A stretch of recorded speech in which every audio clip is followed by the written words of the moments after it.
What specific data is available regarding the student's present level of academic and social language? This section explains how to gather and use data to determine the student's academic language and other skills. Deaf and hard of hearing students have complex and diverse needs, so a variety of methods and tests should be used when assessing them to get the most reliable picture of their strengths and needs.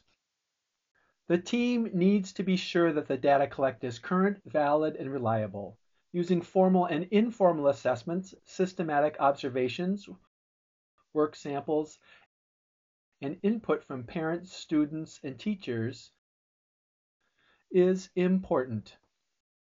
This data will help the team accurately describe the student's present level of performance. The present level guides the IEP team to determine goals and objectives, necessary accommodations for communication access, language of instruction, and appropriate services. The prompts provided in this section look at whether or not the data is current, valid, and reliable. The prompts also help people to decide if that data provides evidence to identify instructional strategies and appropriate adaptations. The team should also discuss how clearly the data describes the student's present levels of performance, and if it guides the team in determining what factors are affecting the student's growth.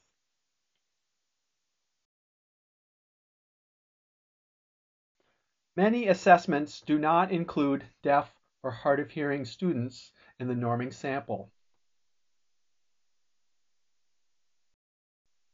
This means that tests compare deaf, hard of hearing student performance with students who can hear.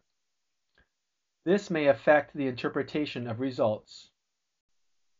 It is important to carefully interpret the challenging access for many students. This is especially true when interpreting information related to reading difficulties. This information should be clearly identified in the evaluation report. Because of the multiple factors involved with testing a student who is deaf or hard of hearing, it is very important that the evaluator be able to, 1, accurately interpret the impact of hearing loss.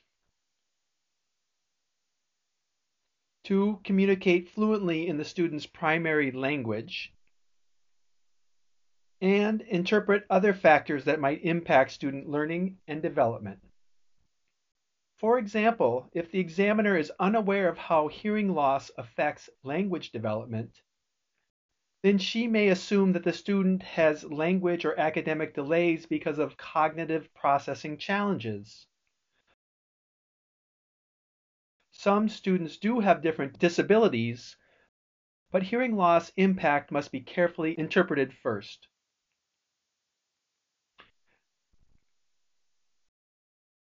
Therefore, a teacher for the deaf and hard of hearing should be involved in testing to help interpret the impact of limited hearing access when using tests with spoken language. If the student communicates in American Sign Language, the evaluator should be fluent in ASL in order to maintain results that are reliable and to be able to accurately assess the student's skills in areas being evaluated. Another resource guide that has descriptions of assessments that are specific to deaf or hard of hearing students is available through this link.